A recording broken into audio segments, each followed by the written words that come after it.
Quality और consistent performance के लिए सिर्फ सिल्वर पंप। टॉप क्वालिटी और कंसिस्टेंट परफॉर्मेंस के लिए सिर्फ सिल्वर पंप, नाम याद रखना। बोला पुंडलिक वरदा हरी विठ्ठल श्री ज्ञानदेव तुकाराम पंढरीनाथ भगवान की जय। माऊली ज्ञानेश्वर महाराज की जय। जगद्गुरु तुकाराम महाराज की जय।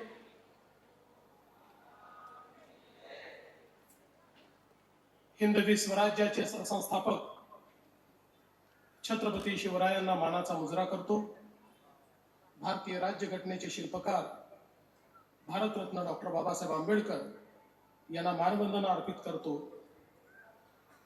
संतश्रेष्ठ ज्ञानेश्वर माऊली सप्त शतकोत्तर सुवर्ण महोत्सवाच्या निमित्ताने या ठिकाणी आजच्या सांगता काल्याच्या कार्यक्रमामध्ये आपल्या सर्वांना आशीर्वाद देण्याकरता उपस्थित असलेले आपल्या या वारकरी संप्रदायाचे भीष्म पितामह हबप शांतीब्रह्म मारुती महाराज कुडेकर बाबांच्या चरणी देखील या ठिकाणी नतमस्तक होतो। मंचावर उपस्थित असलेले आपले आळंदी ट्रस्टचे अध्यक्ष महाजन साहेब, त्याचप्रमाणे या ठिकाणी उपस्थित योगी गुरु निरंजनाथ Maharaj, doctor Bhavarth Dekhane, Shri Chaitanya Maharaj Kabir, Shri Purushottam Maharaj Patil, advocate Rajendra Umap, advocate doctor रोहिणीताई पवार, आमचे सहकारी महेश दादा लांडगे, बाबाजी काळे, उमाताई खापरे, शंकरभाऊ जगताप, बाळाभाऊ भेगडे, त्याचप्रमाणे बबनराव कुऱ्हाडे पाटील, चंद्रकांत पलकुंडवार, जितेंद्र डुडी, विनय चौबे, शेखर सिंग, योगेश म्हात्रे, त्याचप्रमाणे डी भोसले पाटील, संजयजी उंद्रे पाटील, सर्वच या ठिकाणी उपस्थित मान्यवर आणि मोठ्या संख्येने उपस्थित असलेल्या माझ्या सर्व वारकरी भगिनी आणि बंधूंनो, आज मला अतिशय मनापासून या गोष्टीचं समाधान आहे की या अतिशय महत्वाच्या सप्तशतकोत्तर सुवर्ण महोत्सवी सोहळ्यामध्ये आपल्या सर्वांचं दर्शन घेण्याची मला संधी मिळाली। आपण वारकरी संप्रदायामध्ये असं मानतो की माऊली पांडुरंगाचं दर्शन आपल्याला सर्व वारकऱ्यांमध्येच पाहायला मिळतं। आपल्या सगळ्यांच्या मध्ये पांडुरंग आहे, त्यामुळे पांडुरंगाचं दर्शन हे आपल्या माध्यमातून मिळालं आणि आमच्या लाडक्या बहिणी रुक्माई रूपी त्या देखील या ठिकाणी उपस्थित आहेत, त्यामुळे त्यांनाही या ठिकाणी मी सप्रेम जयहरी करतो। आज खरं म्हणजे आपल्या सर्वांना याची कल्पना आहे की या देशामध्ये ज्या काळामध्ये खूप मोठ्या प्रमाणात आक्रमण होत होती आणि आपला भागवत धर्म हा संकटात होता, आपली आस्थाची केंद्र, आपली धर्मस्थळं ही उद्ध्वस्त होत होती, अशाही काळामध्ये या भागवत धर्माला जिवंत ठेवण्याचं काम जर कोणी केलं असेल तर ते आमच्या वारकरी परंपरेने केलं। आमच्या संतांची जी मांदियाळी आहे त्या सर्व संतांनी खऱ्या अर्थानं या ठिकाणी भागवत धर्माला जिवंत ठेवण्याचं काम केलं आणि म्हणून इतकी आक्रमण झाली तरीही आपली संस्कृती, आपला धर्म आणि आपला विचार हा कोणीच संपवू शकला नाही, कारण हा चिरंतन होता, हा सनातन होता आणि आमच्या भागवत धर्माचे पाईक म्हणून आमचे सर्व संत त्या ठिकाणी समाजामध्ये सकारात्मकता, समाजामध्ये अध्यात्म, समाजामध्ये सुविचार हे सातत्याने रुजवत होते। आपल्याला कल्पना आहे, आपण नेहमी असं मानतो की या संपूर्ण आमच्या वारकरी संप्रदायाचा पाया हा माऊली ज्ञानेश्वर माऊलींनी रचला आणि त्याच्यावर कळसाचं काम हे जगद्गुरु तुकाराम महाराजांनी केलं.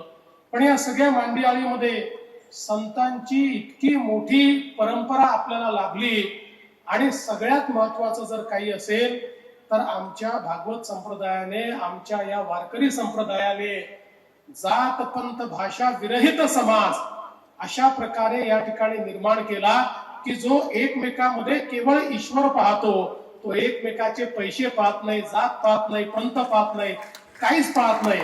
प्रत्येकामध्ये असलेला विठ्ठल, प्रत्येकातला पांडुरंग हा त्या ठिकाणी पाहण्याचा प्रयत्न करतो. हा जो चमत्कार खऱ्या अर्थानं वारकरी संप्रदायाने करून दाखवला. मला असं वाटतं आज महाराष्ट्र देशातलं नंबर 1चं राज्य आहे. याचं कारण आमच्या वारकरी संप्रदायाने जी परंपरा या महाराष्ट्रामध्ये त्या ठिकाणी रुजवली. आणि एक गोष्ट आता जगाने देखील स्वीकारलेली आहे की भौतिक श्रीमंती ही काही काळ चालते, पण भौतिक श्रीमंतीमुळे सुख मिळतं असं नाही, भौतिक श्रीमंतीमुळे शांती मिळते असं नाही. आता नुकताच अमेरिकेसारख्या जगातल्या सगळ्यात श्रीमंत राष्ट्रामध्ये ज्यावेळी निवडणूक झाली, त्या निवडणुकीचं जे सर्वेक्षण झालं त्यात लोकांना विचारलं निवडणुकीचा प्रमुख मुद्दा काय, तर त्यांनी सांगितलं, बहुतांश लोकांनी 40% लोकांनी सांगितलं मानसिक स्वास्थ्य हा निवडणुकीचा मुद्दा आहे. आमचं मानसिक स्वास्थ्य बिघडलेलं आहे, ते चांगलं झालं पाहिजे, या आधारावर आम्ही मतदान करतो आहोत. भारतामध्ये मानसिक स्वास्थ्य याकरता बिघडू शकत नाही की आमच्याकडे संतांची परंपरा, आमच्याकडे प्रत्येक गावामध्ये सप्ताह होतो, आमच्या प्रत्येक गावामध्ये प्रत्येक वर्षी सप्ताहाच्या माध्यमातून भागवत धर्माचे सुविचार हे आमच्यापर्यंत पोहोचतात आणि काल्याच्या कीर्तनाच्या माध्यमातून सामाजिक अभिसरण करण्याचं काम हे आम्ही सगळे करत असतो. आणि म्हणूनच कितीही भौतिक प्रगती झाली तरी जोपर्यंत त्याला आध्यात्मिक बैठक मिळणार नाही तोपर्यंत मनशांती मिळू शकत नाही. आणि आपल्या सनातन धर्माने हे हजारो वर्षापूर्वी ओळखलं आणि म्हणूनच या सगळ्या परंपरा आपल्याकडे तयार झाल्या. आज बघा, ज्यावेळी आपण विठ्ठल विठ्ठल विठ्ठल असं नामस्मरण करत त्या ठिकाणी मंत्रमुग्ध होतो, कुठलंच दुःख आपल्याला त्रास देत नाही, कुठलं दुःख आठवत देखील नाही. ही या नामस्मरणाची जी शक्ती आहे, जी ताकद आहे, ती केवळ आपल्या जवळ आहे. आणि म्हणून जगातला सगळ्यात श्रीमंत देश कुठला असेल तर तो आपला भारत देश आहे. कारण आपल्याकडे विचारांची श्रीमंती आहे जी आमच्या संतांनी खऱ्या अर्थानं टिकवलेली आहे. आज खरं म्हणजे वारी, मगाशी या ठिकाणी सांगितलं की वारीच्या संदर्भात जगातली सगळ्यात मोठी तीर्थयात्रा म्हणजे वारी आहे. आणि या वारीमध्ये सगळ्यात महत्वाचं काही असेल तर स्वयंशिस्त आहे. याला शिस्त लावण्याला कोणालाही बाहेरून यावं लागत नाही. या वारीमध्ये पोलिसांचं कुठलंही काम नाही. पोलिसांचं काम असेल तर फक्त थोडं ट्रॅफिक वगैरे पाहणं एवढंच काम आहे. बाकी जी स्वयंशिस्त या वारीमध्ये पाहायला मिळते, मला असं वाटतं की जे वारी करतात त्यांच्या जीवनामध्ये एक वेगळा आनंदही निर्माण होतो, त्यांच्या जीवनाला एक शिस्तही लाभते आणि त्यांना कितीही दुःखाचे प्रसंग आले, शेवटी आपल्याला गीतेमध्ये श्रीकृष्णांनी सांगितलेलं आहे की दुःख हे येणारच आहे, पण त्या दुःखाने किती दुःखी व्हायचं आहे आपल्याला ठरवायचं आहे. अशा प्रकारचा जो विचार आपल्याला श्रीकृष्णाने दिलेला आहे तो खऱ्या अर्थानं या वारीच्या माध्यमातून आपण रुजवण्याचा प्रयत्न करतो. आणि माऊलींनी तर ही भगवद्गीता आपल्यापर्यंत पहिल्यांदा मराठीत पोहोचवण्याचं काम केलं. खरं म्हणजे आपल्याला माहिती आहे की मराठीला अभिजात भाषेचा दर्जा मिळाला. हा दर्जा मिळत असताना ज्या 2-4 वाङ्मयांनी हा दर्जा मिळण्याकरता केंद्र सरकारच्या कमिटीला बाध्य केलं, त्यातलं एक महत्वाचं वाङ्मय किंवा एक महत्वाचे त्यातलं ग्रंथ म्हणजे ज्ञानेश्वरी होती की ज्याच्यामुळे ही भाषा किती प्राचीन आहे, ही भाषा किती समृद्ध आहे हे ज्ञानेश्वरीच्या माध्यमातून त्या ठिकाणी आपल्याला सांगता आलं. आणि मला असं वाटतं की आज हा सगळा जो ज्ञानाचा खजिना आहे, भगवद्गीता आहे, ज्ञानेश्वरी आहे, यावरची टीका आहे, या सगळ्या गोष्टी आपण जर बघितल्या तर यापेक्षा जास्त वैचारिक या गोष्टीचाही अतिशय आनंद आहे की अलंकापुरीमध्ये आपण सगळ्यांनी भागवत धर्माची जी परंपरा आहे ती परंपरा अखंडपणे चालू राहिली पाहिजे, याकरता सातत्याने या परंपरेचं ची जोपासना करण्याचं काम केलंय. आणि आता आपल्या सर्वांची इच्छा आहे की या ठिकाणी जी 450 एकर जागा आहे त्याच्यावर ज्ञानपीठ तयार झालं पाहिजे. या ज्ञानपीठाकरता 701 कोटी रुपयाचा आराखडा देखील तयार झालेला आहे. मी आजच घोषणा करतो की ज्ञानपीठ या ठिकाणी तयार होईल.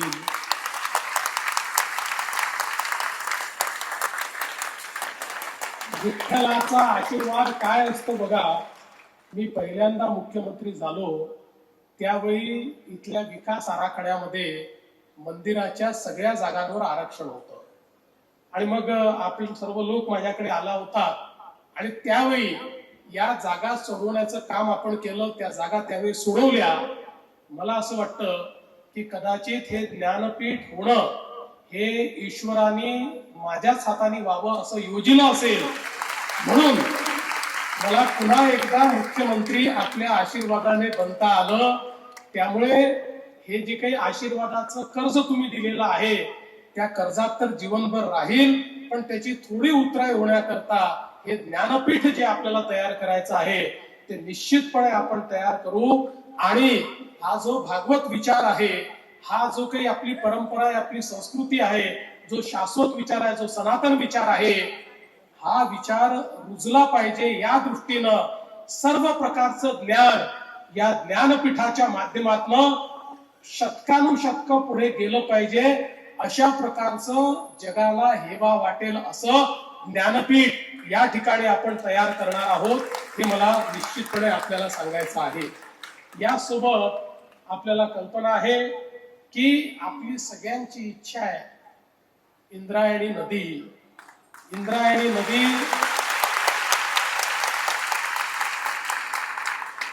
जी आम्हाला गंगेसारखी आहे, ज्या इंद्रायणीत स्नान केल्यानंतर आम्हाला पवित्र वाटावं, ती अतिशय प्रदूषित झालेली आहे. आपल्याला कल्पना असेल गेल्या काळामध्ये आपण एक इंद्रायणीचा विकास आराखडा तयार केला होता.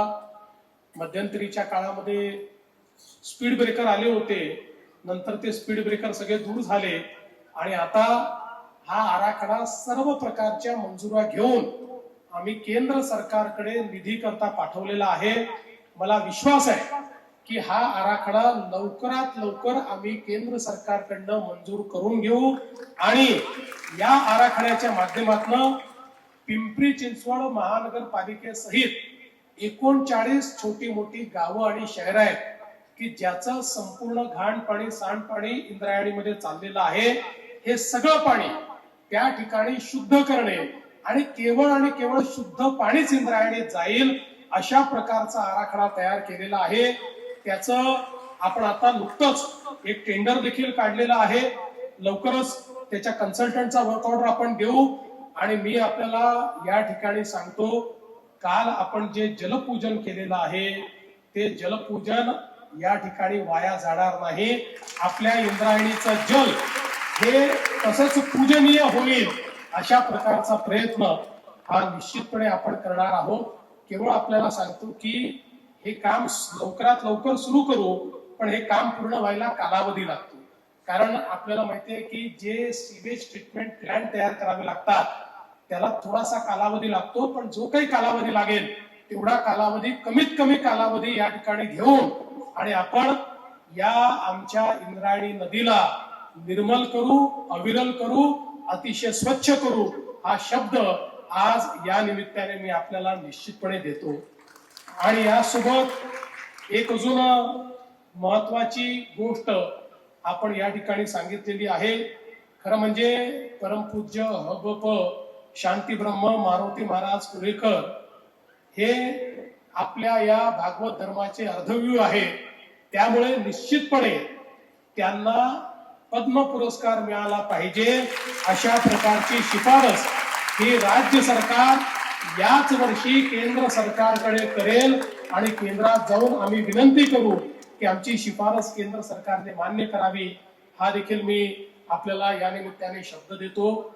आज या इतक्या चांगल्या दिवशी आपण या ठिकाणी निमंत्रित केलं त्याबद्दल संस्थांचे, विश्वस्तांचे आणि गावकऱ्यांचे सगळ्यांचे मनापासून आभार मानतो.